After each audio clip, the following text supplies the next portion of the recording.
Hi, everybody. Welcome to Buffalo Brief. We are going to get right into the topic of the day.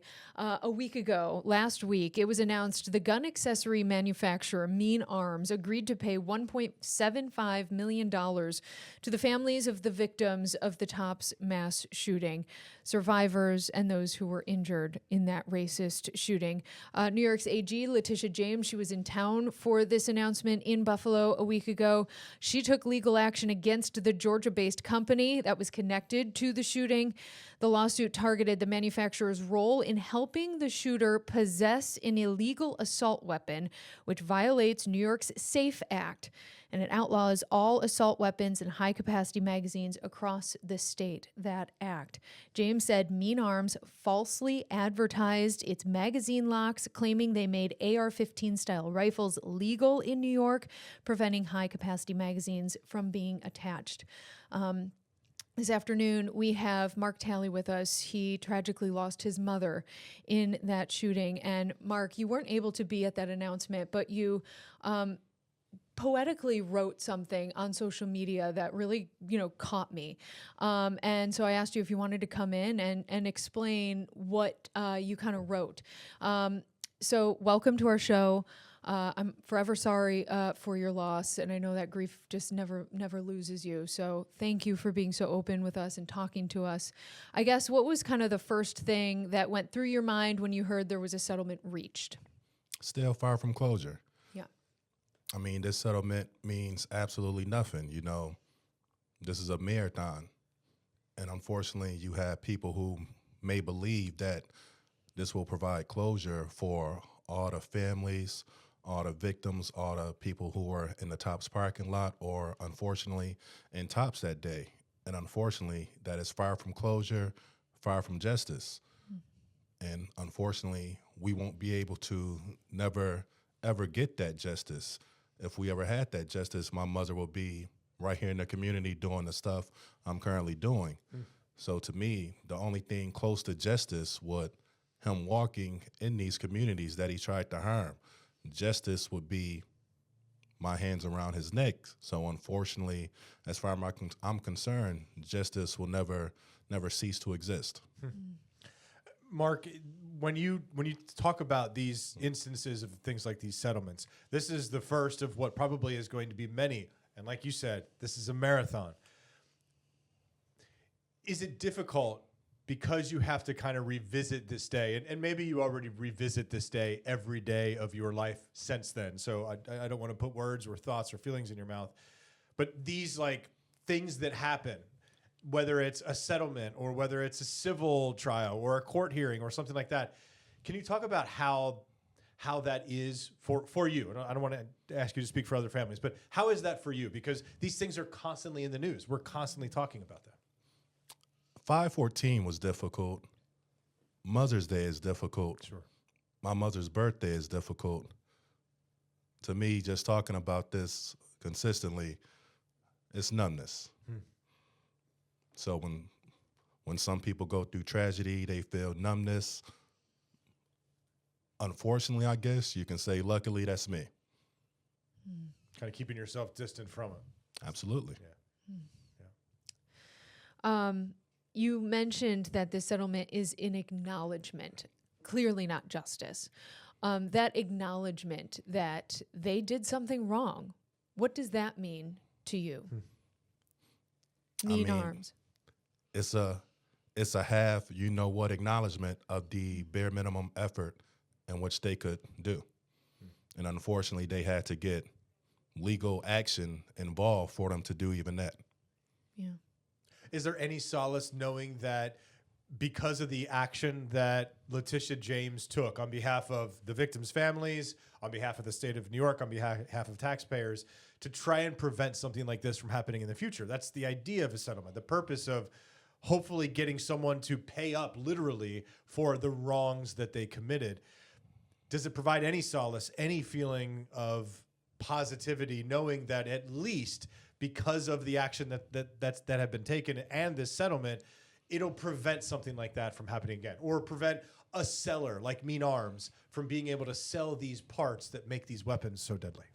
Obviously, that's the goal, but when you have people like Charlie Kirk saying people must die to protect the Second Amendment, what can you do? You have turned this horrible pain, tragedy into a little bit of purpose, a lot of it, I would say. You've written a book. You have done so much in this community. You're an inspirational speaker. Talk about how you continue to do that and turn, because a lot of people will take pain and crumble underneath it. Right. How have you kind of risen above that? I always say my mother knew she had a somewhat weird son. I really wasn't that emotional. I saw things very analytical and logistic. Mispronounced the word. Okay. Logical, but there we go. So when all of this happened, instead of having sorrow and pain that could possibly make somebody else crumble, I had a lot of rage, a lot of anger, and still do to this day. Yeah. So to stop myself from going crazy and lashing out and hurting people, which once again, you catch me at the wrong time, wrong song, wrong thing I'm thinking relating to my mother could still very likely happen.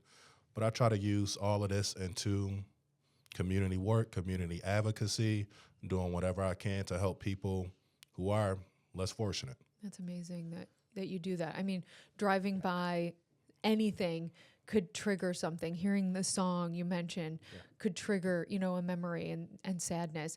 Do you think you've helped other families struggling through this tragedy as well in the things that you've been doing? God only knows. I believe I have. Going close now to 4 years since I've had my nonprofit Agents for Advocacy. I've done a lot of food drives, a lot of maternal health care drives, a lot of school drives, a lot of advocacy workshops, letting people know in the community regarding socioeconomic inequality and why this white domestic terrorist was able to infiltrate this community that day and how it keeps happening. When this happened close to now 4 years ago, I said I wouldn't be surprised if something like this happens due to America's love relationship with guns. And literally a week or 2 weeks after 5/14, we had the mass shooting in Uvalde. And I don't know how many mass shootings we've had since then, but I can tell you we've definitely had a lot. And it's unfortunate. I mean, even today, I believe, just a couple hours ago, 2 people got shot in Rhode Island at an ice skating rink, which they believe was a deliberate action. And as Councilwoman Zanetta Everhart say, it's just the guns, plain and simple. There's another thing that is being considered right now in this case, and that is whether it should be moved outside of Buffalo. Of course, defense attorneys are arguing for as far away as possible. We know that New York City has been ruled out. However, the judge has not made a ruling, but is still considering Rochester. The arguments that have already been made in court are that it would be a tremendous burden on the families to have to travel an extra hour, an extra 2 hours a day, spend the gas money, spend the time, so on and so forth. Do you have, this is all brand new and this all was introduced on Friday. Do you have a feeling one way or another whether this trial is in Buffalo, Rochester? I imagine you're going to attend, doesn't matter where it is, right? If I had the power, if I had the gavel, this would take place right in Buffalo, New York. He will be sentenced to life in prison and be forced to live out the remaining pathetic years of his life in the East County Detention Center. Okay. Holding center. Yeah. Anything else we didn't ask? I know that in your post you had mentioned a bunch of people have helped you along the way as well. Do you want to highlight any of those folks or seen any, positive action that you've seen or, since all of this has happened?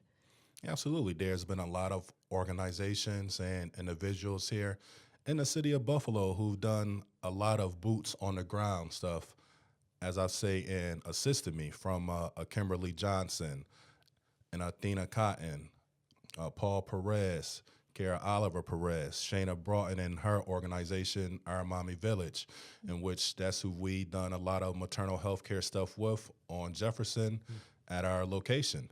So we've done a lot of stuff, and I definitely just want to thank each and every one of all of those individuals, because without them, people say I'm already a cold person. Without them, I'll probably be in Antarctica. Let me ask you: you've said so many times that you're doing this community advocacy work by continuing the name and the desires that your mother had when she was alive. She was involved and invested in this community. You want to carry that name on. Plus, it helps you deal with some of your grief and anger and things like that. And I know, so you've done that for you and to continue your mom's legacy. Have you come across anything that surprised you about your work being out in the community, whether it's generosity of someone or you being able to get through to someone or anything in your giving back over the past 4 years that has been a pleasant surprise for you, a positive for you in your life?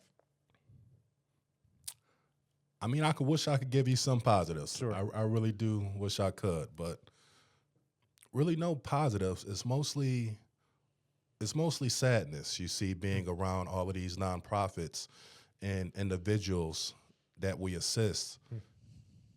And it's hard knowing if it wasn't for some of these nonprofits, most of these people wouldn't have anything to depend on. Yeah. Was it with helping the unhoused or homeless population in downtown Buffalo? Yep.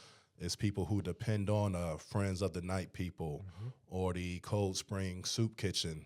They depend on these places to have a simple meal.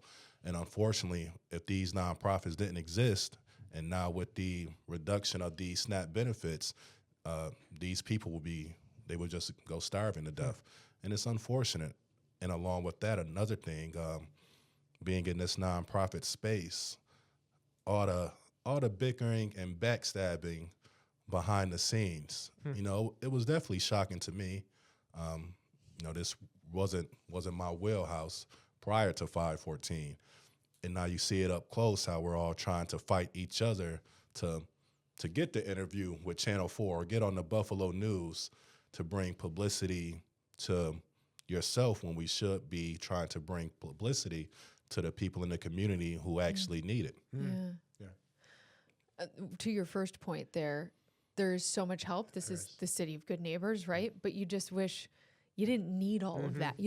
I wish we didn't need all of these nonprofits around here helping, because that would mean there wouldn't be so many people needing all of that. That's true. Absolutely. Somebody unhoused or starving shouldn't have to depend on a nonprofit during their working hours to get a meal. Yeah. Yeah, we did a story on homelessness on Code Blue recently when we went out and went with two people who have day jobs. They both have day jobs, and yet at night they're driving around finding and checking on people who are unhoused. And it's exactly right. Without those two people who we drove around with, where would some of those people who had maladies or what have you, where would they be without that help? It's a great point. Back. And who has their back? Yeah. Who funds them? That's great.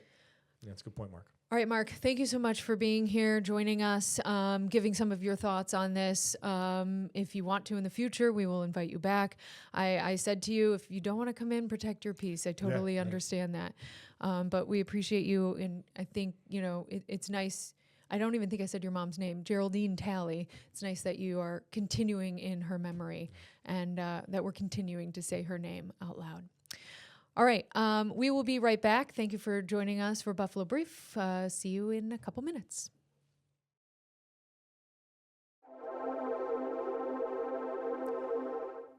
Hi, everybody. Welcome back. I wanted to draw your attention to a program that is being announced and introduced in Chautauqua County, something that perhaps folks who live and work in and around Buffalo might be familiar with. And we also thought that it was appropriate to bring it up now, not only because the program is in and of itself starting, but because this program and some of the similar services to it have gotten a lot of notoriety recently because of a Super Bowl commercial. I want to bring in Chautauqua County Sheriff James Quattrone to talk a little bit about a program that is 100% voluntary, as it says there right in your lower third, about a program they're launching and how folks can get involved. First of all, Sheriff Quattrone, it is good to see you on this Wednesday. Thanks for joining us.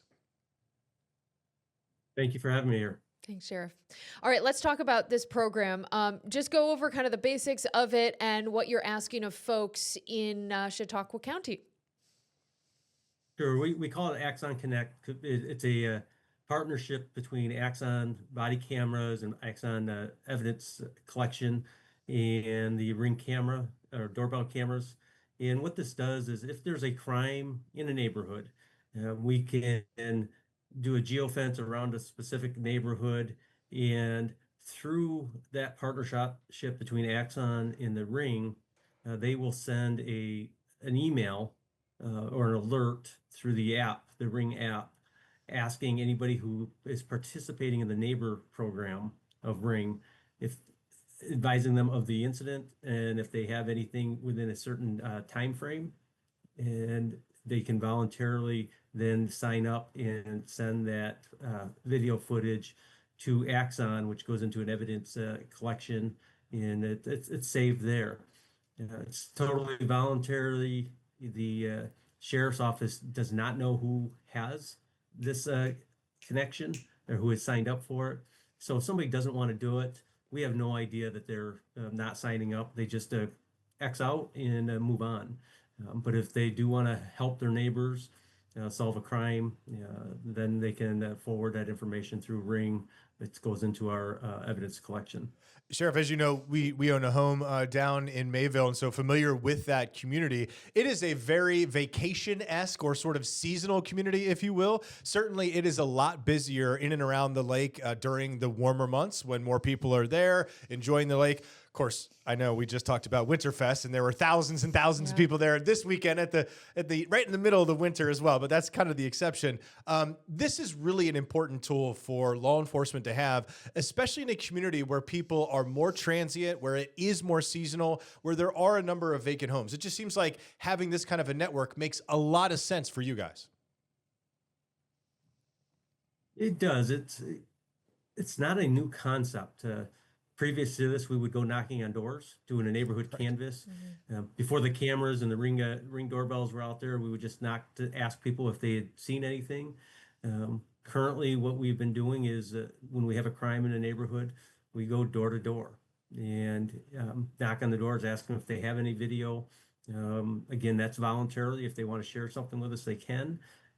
But as we look at this, it's an opportunity to help your neighbors. It's an opportunity to solve a crime and hopefully solve it a little quicker for those who have been victimized. Okay, so after that email goes out, can you just whoever's signed up for this program, can you then access their Ring footage, or does the homeowner need to hand over that footage themselves? That is a great question. The homeowner would hand over that footage. So we are not accessing the camera itself. We're not accessing any of the footage other than what they have allowed us to do it within that certain time frame. And as I mentioned too, it's a geofence, so we would specify a specific radius around that crime that would help us to be able to solve the crime. I know having Ring cameras or any kind of surveillance cameras around our home was a priority for us. Do you know if I imagine it's a priority for a lot of people down in and around that area, Sheriff, just because there are so many people and just driving around or running around, whatever I see them on a lot of people's homes. So it seems like if folks really want to do this, if you can get the word out, it seems like it would be really effective because so many people use this technology, right? Absolutely. More and more you're seeing it. It's affordable. It gives us an opportunity to be able to, again, it's good community policing, and I do understand the fears, and I can't stress enough that we aren't able to access anybody's cameras. We're not able to search that. We don't, other than knocking on doors, we have no idea who has the Ring cameras. Unless, of course, we're driving around and happen to see them on the houses. And that, like I said, that's what we're doing now, is having the knock on the door. So this can expedite the investigation, helping, as I say, helping your neighbors. And even signing up for the neighbors aspect of Ring is a voluntary. Yep, it is. I do want to bring up that some people even though everything you've said is, not this, but Ring aired a 30-second commercial in the Super Bowl a couple of weeks ago. It was a dog that was found through a network of cameras. It sparked these fears, that sort of thing. And then they ended up, canceling that entire situation because of those fears. There's that commercial. We're seeing that. This is not that. This is not this over surveillance type situation. This is, if you want to sign up for this, that is great. That could help us. And then you are still in control of your own Ring camera. You would just be helping us by saying, I have a Ring. I'm willing to participate. If something happens near my area, go ahead and reach out via an email and I can still send you my video. And I would go up further to say it's almost a two-step approval. Okay. So they first of all have to sign up with Ring to be part of their neighbors network. And then we fill out a form to send to Ring, who then will do the geofence in a specific area of where the crime is. We provide the incident number, the type of incident to Ring, and then they send through their app a notification. If people want to participate, then they have to respond to Ring, and then we're notified of the video footage that's available. Again, it's not a overarching time frame. We have to specify the time period that we're looking for, and that would coincide with the crime that's going on, and that's when we would get the information from them. So, there's many safeguards involved here, and quite frankly, is sheriff's office, probably any police agency, we don't have a lot of time to be able to go through all the video footage. So this can speed up an investigation, and I will continue to say, really helping our neighbors out in with any incidents that may happen at their homes or around their neighborhoods. Without question. And again, we said this at the top, but this has been very effective in the city of Buffalo for several years. This has been an ongoing program, and businesses and residents participate, and they do so willingly. And it has expanded really across a large part of the city. Sheriff, if someone wanted to, let's say, I have Ring cameras, for example, and if I don't want to participate in this program, could I also, I want to have a good relationship with the Chautauqua County Sheriff's Office and people and other law enforcement in Mayville. Can you guys use video that I send to you even if I don't participate in this program from my Ring camera? Let's say, hey, Sheriff, I saw, there was a lot of traffic out in front of our house the other day because of Winterfest, and 2 cars happened to collide. Hey, I have that video. Can I share that with you?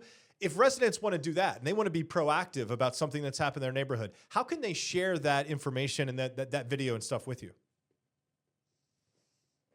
Yeah, they can contact the sheriff's office and let us know on our non-emergency line, and then we are able to send a link to our Axon Evidence, which is it's a server that would collect that information, so we don't have to go there. They don't have to download it onto a thumb drive, Take it in. and they can send us the part of the video that they want to send to us. That's great. And you mentioned Axon is involved. Any video that you have goes through Axon. It goes through that server. Can you talk about, Axon is known for its security, especially its cloud servers with this kind of information. Can you talk about how secure that process is? Yes, they've been, and I can't tell you how many years they've been in existence, but they're well known, they're reputable. And if you watch many of the shows on television and you see body cameras, you'll often see Axon, and that's because of their reputation and their they have secure servers that we can download that information on, and they're constantly updating their processes. So. All right, very good. That's all the questions I have. How Yeah. about you, Dave? I think, Sheriff, can you run through again how folks can, because the program now is ongoing. So it sounds like the first step people need to do is react, if they want to participate, react to their Ring request. And then that starts the process, or is there anything else that they have to do? As my understanding is they would first need to make sure and check the Ring. They may already be on the neighbors program, so they can get onto the Ring and make sure they are signed up and activate the button on there to be part of the neighbors program.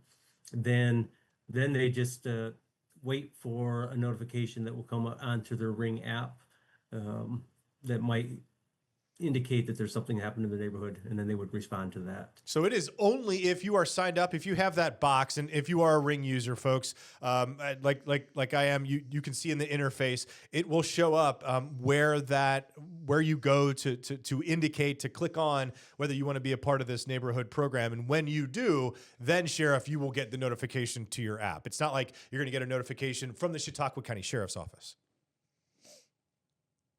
That's correct. It will come straight from the Ring app. Perfect. Very good. Excellent. Sheriff James Cotrone, thank you so much for joining us. We really appreciate it and giving us this good information. We will talk soon. Yeah. Thank you, Sheriff. We Thank you. appreciate it. Thank you very much. All right, and thank you for joining us for Buffalo Brief. We will see you tomorrow.